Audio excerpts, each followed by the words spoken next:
classic whodunits to modern psychological thrillers, each episode offers exclusive insights, behind-the-scenes stories, and discussions on the art of crafting compelling crime narratives.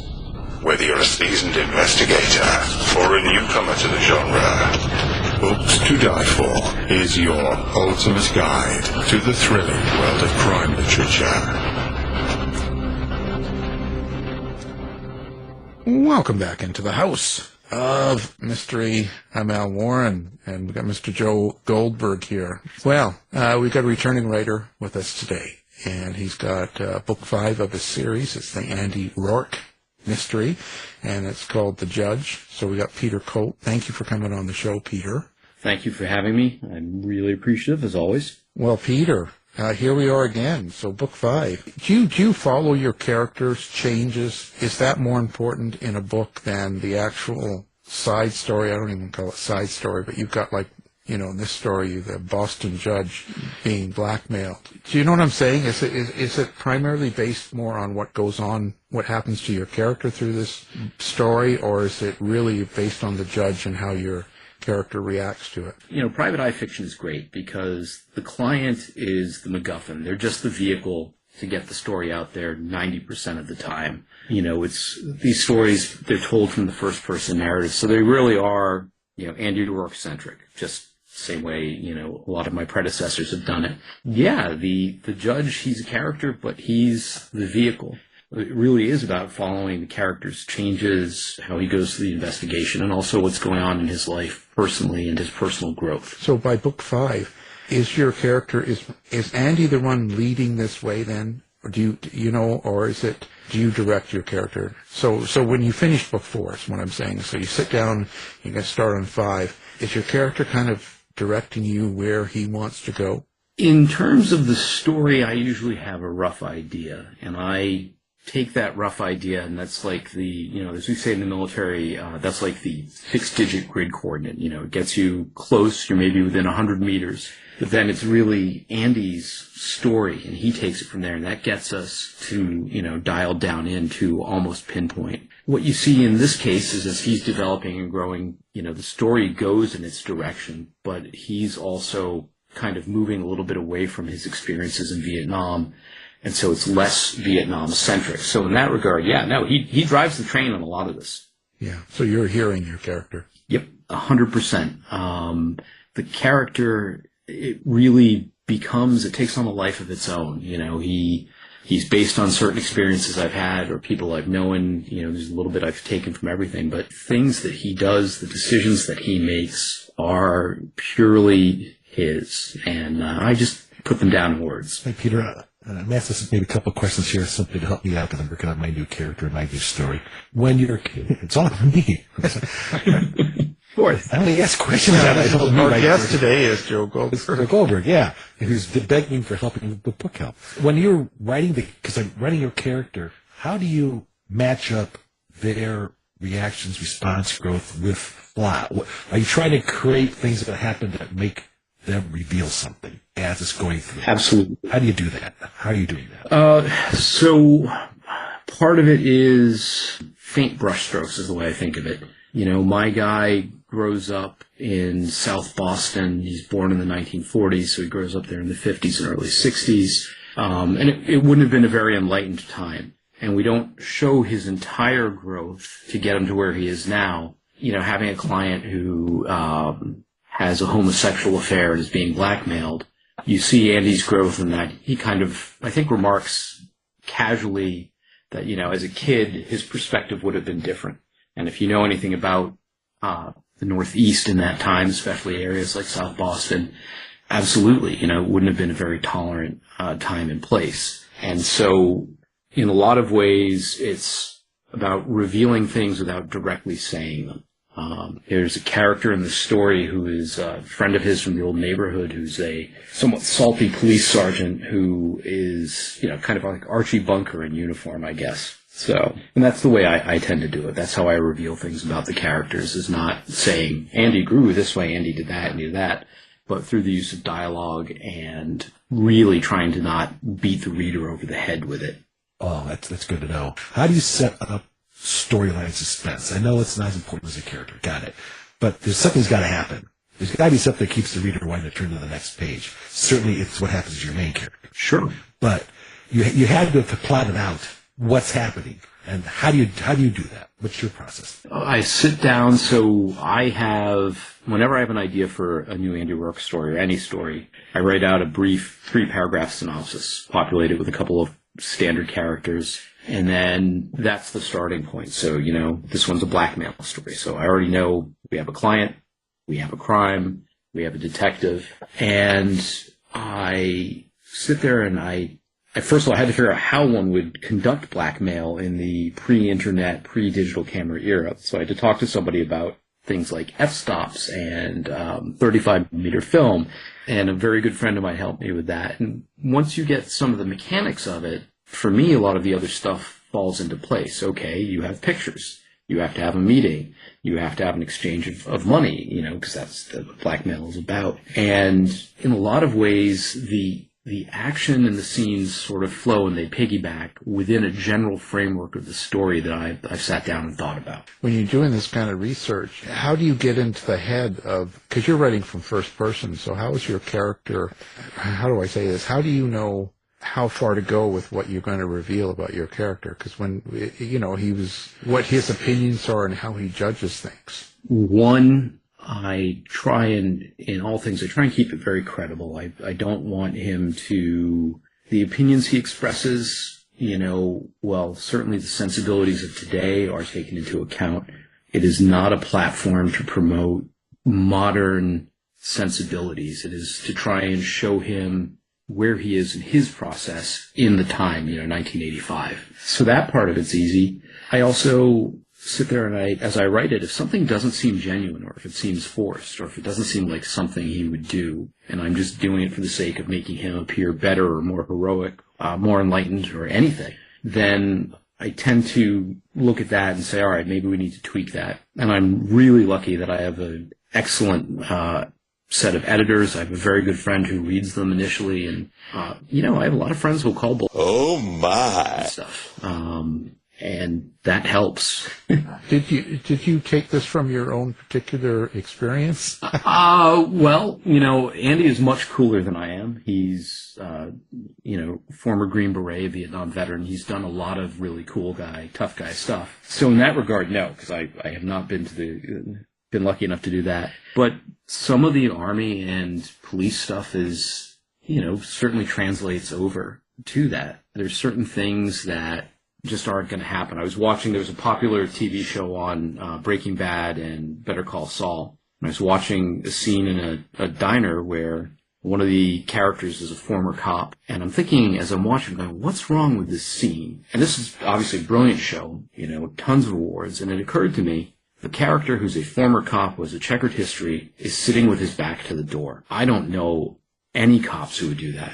And so that would be, for me, a moment, if I were writing that, I'd go, all right, I can't do this, or if I do write this, I would have to find a way to explain it. So I think in that regard, that's how things get informed when I write. Andy, over time, book 5, you had to have built his character over these 5 books, sort of piggybacking on Al's question. Did you know where he was going, and did he, as a character, surprise you as you bounced from book to book to book, story to story to story? That's actually a great question.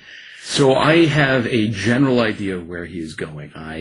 I have this, at some point in time, final novel in my mind, which I want to write, which we're not there yet, thankfully. What I wanted to show initially, the first book just started off as this very moody novel about a guy who's just grappling with the things he dealt with in Vietnam, the things he saw, a lot of survivor guilt. And as the books progress, he's moving away from that, and he's moving away from the sort of journey that people go down with PTSD, post-traumatic stress disorder, and, people who have gone through wars and the changes that come where, one day you're on a small team and then the next day you are out in the world, you're just a guy doing things, normal stuff. And so that part of it is, yes, I want to build that and show that.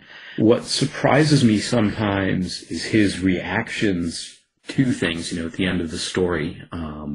at the end of the novel, I have him do things that I don't really fully realize he's going to do until it's done. And in that regard, it's a surprise. When you write these characters, like especially your main character, not so much the other ones, because you're first person and you're kind of really involved with this character now after 5 books, how much do you think it changes you yourself when you put yourself through these experiences that you're putting Andy through? You kind of make Andy face some things that you have to make yourself face. I've had to confront my own experiences, on deployments and as a police officer, and, try and do them in ways that are healthy. And one of the neat things with Andy is, he has the luxury of not always getting it right. And he has the luxury of, he can be kind of a mess. And so that part of it's nice because, I'm a husband and a father and I have a level of responsibility that,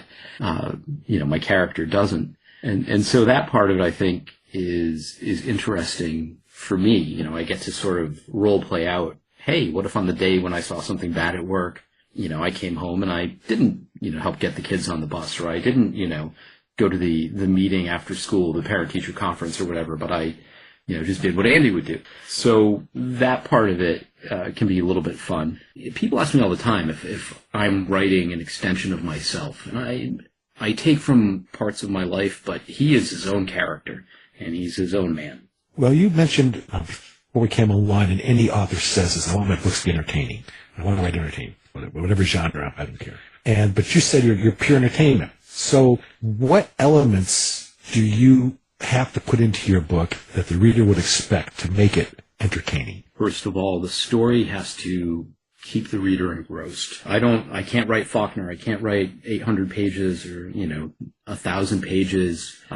This has to move at a certain pace. There are expectations. There are, as they say in the military, left and right range limits. On the firing range, you can't go too far to one side or the other. You expect your guy there's going to be some action. There should always be an attractive lady floating around to either be a love interest or move the story along. He's got to be tough, but he also has to be human and vulnerable. I try very hard to describe some things in great detail. If I'm setting a scene for a room or a location, and I try and describe other things with a very light touch, like physical descriptions of characters, so that way the reader can invest their own imagination in who these people are, invest in themselves. The good guy has to win. Maybe it's not always this great victory, maybe it's a pretty hollow one, but at the end of the day, he's got to come away doing better than the bad guy, the villain. Are there things that you say, I'm not going to do that? And I won't use the word cancel, but there are certain things, are there things that you say, I just not in sensibilities or then sensibilities, or I don't want to have anybody call me up and say this? Are there things you just say, I'm not going to do that? Sure. 100%. When Andy lives and in the culture he lives in the 1980s, certainly racial slurs would have been very commonplace. Homophobic language would have been commonplace, or more commonplace, I should say. But, in this day and age, it's really, there's no place for it, especially if you can, as a writer, I feel I should be able to describe things in such a way that you know exactly who and what a character is without having to be offensive. There are just differences, it's the time in which the books are set, how men related to women, what was considered acceptable and not acceptable. And so that also has to be taken into account. I don't view it as cancel culture or censoring. It's just, that's the challenge for me as the writer. This is the age I live in. This is my audience. And I don't want to turn my audience off, obviously. I want people to keep buying books. So it behooves me to, or any of us, to write in a way that is appealing to readers. Now, I will tell you, I don't always get it right, especially if you read the Amazon and Goodreads reviews. Sometimes people pick up the books and go, this guy's a Neanderthal, or, this is horrible, or he's whatever. And you're not going to make everybody happy. Yeah, that was me under various aliases. Yeah.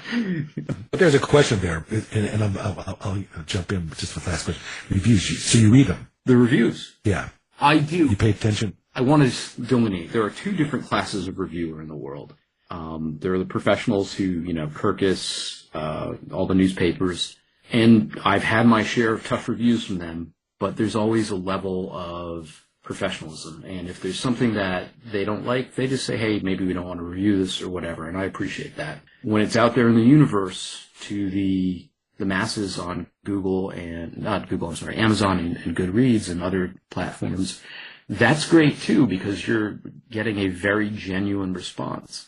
And, you put yourself out there as a writer, you're going to get bad reviews. Not everybody's going to love it. And so I think it's important to read that. Not that it's going to inform my writing, but just so I know, that this is out there. It also has a fantastic benefit in that anytime, I get a touch of ego, I got not one but two good Kirkus reviews for this book and its predecessor. And so before I get a swollen head and think I'm suddenly this fantastic writer, I can go and read these reviews that are not so great and go, all right, kid, slow down, just keep writing and you'll get there. Well, you can always just send me an email and I'll put you right. Well, I appreciate that. Listen, I love honest feedback. I had a friend of mine read a Not Andy project, and she was fantastic. She gave me some great, unflinching criticism that I needed. It was, never fun, but at the end of the day, when I listened to her advice and I went back to that manuscript and I worked on it, I think it ultimately made for a much better book. So, criticism has a place, and it can be a great tool. Well, there's constructive feedback, just saying. It's critical feedback, constructive stuff, right, Al? Yeah, it's something that, if someone comes and says, oh, listen, I really like this, but this would get in my way, like the way you phrase something or the wording or something, or there's something when someone is genuinely trying to make the book better, that's great, or trying to make the experience better, I think that's a positive spin. But when someone is just being mean and rude, then, there's not a lot to that. No, there isn't, but I would rather know it's out there, and I would much rather read it, process it, and understand it for what it is. I remember I was listening to, I think it was This American Life many years ago, 4 or 5 years ago, pre-COVID. My first book was out, and maybe my second book was out, and this guy was a writer, and he was talking about getting bad reviews on Amazon, and he said, it really bothered me. And then I did something. I went and I clicked on that person's profile, and I looked at the books that they liked, and I looked at the books that they didn't like, and they hardly read anything in my genre, or they didn't like stuff like I wrote. And I think that's important too, you're trying to gather an audience, and you're not going to get everybody. At least I certainly won't. And so that is a very helpful thing to see. Like, all right, you didn't like my book. Maybe there's a reason why, or maybe it just, rubbed you the wrong way, which will happen. Well, you could always go after them. You got friends. Yeah, come on. I mean, we could write a book about you going after people that give you bad reviews. We could write a book about a lot of things, but for me to take it that far would mean that they own me. They've got to place real estate in my brain, and at the end of the day, they don't. It's just part of the game, and I would much rather see genuinely bad people get their comeuppance. The world's full of that. So evil, bad. So the person that's doing the blackmailing in this book, where do you get that person from? Where do you get that character? How involved do you get in these bad characters? I get involved. They're not as involved as, say, Andy, but they're part of me too. I think most writers would tell you their characters are sort of like their children or their creations. My bad characters are probably a manifestation at some level of my bad habits or my bad views. And then there's some age-old fantastic ones. So, my villain in this one is driven by envy and greed, which are two great motivators for a villain. There's a little bit of a past history of failure, and, kind of coming into their own through a non-traditional means rather. And, and again, I think you have to make villains just like heroes have to be credible. They have to be, somebody they have to have their vulnerabilities too. So you mentioned also, as you're putting together the elements of an entertainment book, the need for a female character. And I think we may have talked about this last time, but how do you construct a female character? Do you have other people read them, make sure they're real? Do you have any anxiety making sure the person is a credible female character written by a guy, or does it make a difference to you?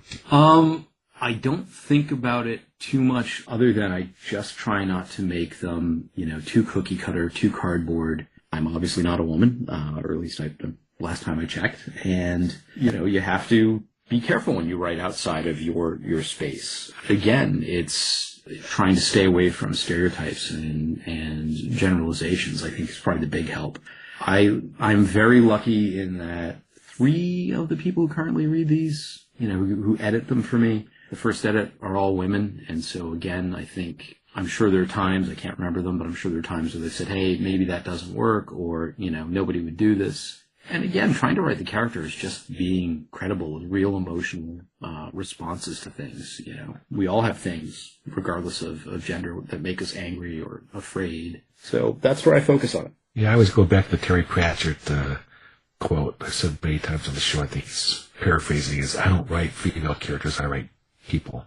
And that's spot on. It is, in a lot of ways, with the exception of some things. I mean, romance is always going to be romance, and I really try and dance very lightly around it because, frankly, my in-laws and my friends and family read these books, and I don't want to write anything graphic for fear of disgusting them or, revealing. Cancel yourself. I don't want to be canceled by my no erotica in Peter book. Right.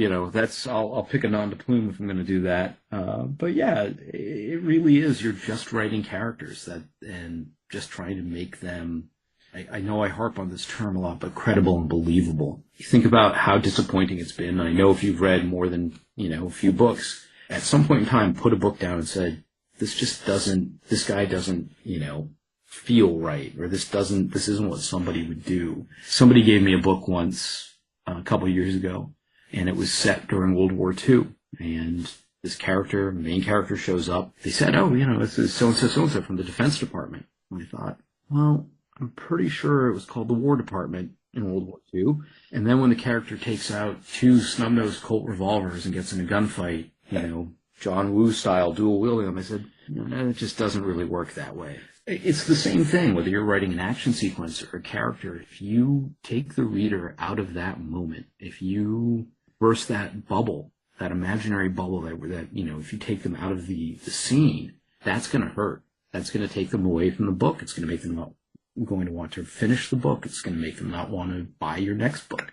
At least that's my experience. I'm sure you guys have similar thoughts. Yeah, I don't disagree. How did you develop the skills to feel confident enough to write? Well, I'd written in college. I think, if you go to a liberal arts university, at some point in time, you're going to write short stories. You're going to try to, if you're not, if you're in the liberal arts program.